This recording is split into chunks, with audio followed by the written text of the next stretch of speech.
शायद सबसे जरूरी बात, देखिए एक तरफ कांग्रेस पार्टी है और दूसरी तरफ बीआरएस, बीजेपी और एमआईएम एक साथ खड़े हुए हैं। ये एक दूसरे की मदद करते हैं। लोकसभा में मैंने स्वयं देखा, जब भी नरेंद्र मोदी जी को मदद की जरूरत थी, चाहे वो जीएसटी हो, चाहे वो किसान बिल हो, बीआरएस ने एकदम नरेंद्र मोदी की मदद की। आप देखिए, मैं बीजेपी से लड़ता हूं, पूरा देश जानता है कि अगर एक आदमी बीजेपी का मुकाबला करता है, उनके सामने खड़ा होता है, तो उसका नाम राहुल गांधी है। और ये मेरे लिए राजनीतिक लड़ाई नहीं है, ये मेरे खून की लड़ाई है, डीएनए की लड़ाई है। अब देखिए, मेरे ऊपर बीजेपी ने 25 केस लगा रखे हैं। जहां भी उनको मौका मिलता है, नया केस लगा देते हैं, क्योंकि वो जानते हैं कि राहुल गांधी उनके साथ कॉम्प्रोमाइज नहीं कर सकता है और नहीं करेगा। राहुल गांधी उनके खिलाफ, उनकी आइडियोलॉजी के खिलाफ, उनकी विचारधारा के खिलाफ लड़ ही सकता है। मेरा घर ले लिया, मैंने खुशी से अपना घर दे दिया, कहा ले मुझे नहीं चाहिए आपका घर। लोकसभा की मेंबरशिप रद्द कर दी। अब मैं आपसे सवाल पूछना चाहता हूं, मेरे खिलाफ 24 मुकदमे, मेरा घर छीन लिया, मेरी लोकसभा की मेंबरशिप रद्द कर दी। आपके चीफ मिनिस्टर के खिलाफ नरेंद्र मोदी जी ने कितने केस लगाए हैं? आपके चीफ मिनिस्टर के खिलाफ कितने केस नरेंद्र मोदी ने लगाए? एक भी नहीं। ना ईडी उनके पीछे है, ना सीबीआई उनके पीछे है, ना इनकम टैक्स डिपार्टमेंट उनके पीछे है। क्यों? क्योंकि चीफ मिनिस्टर केसीआर बीजेपी की पूरी मदद करते हैं। देखिए, आप बता रहे हो, बिल्कुल सही,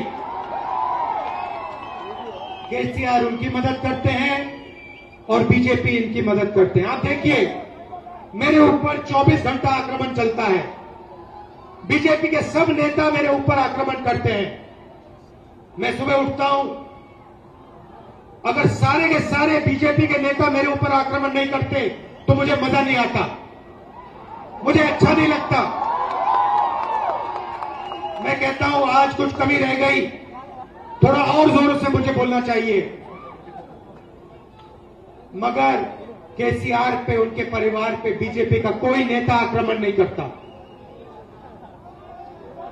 कोई केस नहीं, कोई ईडी नहीं, कोई इनकम टैक्स नहीं, मिले हुए हैं दोनों। दूसरी तरफ एमआईएम है।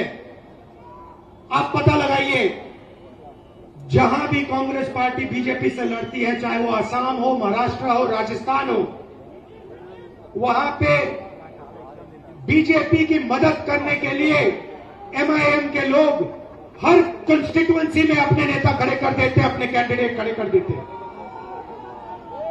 भाइयों और बहनों, दिल्ली में बीजेपी को हराना है, तेलंगाना में बीआरएस को हराना है। ये तीनों एक साथ मिले हुए हैं, भूलिए मत। कांग्रेस पार्टी को पूरा समर्थन दीजिए। यहां पे लहर आ रही है, जैसे सुनामी आती है वैसे सुनामी कांग्रेस पार्टी की आने वाली है। राजनीतिक रिश्ता नहीं है, मेरा आपके साथ पारिवारिक रिश्ता है, मोहब्बत का, प्यार का रिश्ता है। तो मैं यहां आपको झूठे वायदे करने नहीं आया हूं, मैं आपको सिर्फ यहां सच्चाई बोलने आया हूं। चुनाव में कांग्रेस पार्टी जीतने वाली है, कांग्रेस पार्टी की जबरदस्त लहर है। और जैसे ही हम यहां चुनाव जीतेंगे, हमने जो आपको गारंटी दी है वो गारंटी हम पूरी करके आपको देंगे। पहली गारंटी महिलाओं के लिए महालक्ष्मी 2500 रुपए महिलाओं के बैंक अकाउंट में हर महीने, 500 रुपए का सिलेंडर और मुफ्त में महिलाओं के लिए बस के टिकट। किसानों के लिए 15,000 रुपए प्रति एकड़ और मजदूरों के लिए 12,000 रुपए प्रति एकड़। इंदिरा अम्मा इंक्लू स्कीम 5 लाख रुपए गरीबों के घर बनाने के लिए मदद। गृह ज्योति स्कीम 200 यूनिट हर महीने मुफ्त में बिजली। और युवा विकासम 5 लाख रुपए युवाओं को स्कूल और कॉलेज और कोचिंग फीस के लिए। और अंत में बुजुर्गों के लिए चयुता 4,000 रुपए हर महीने हमारे बुजुर्गों को।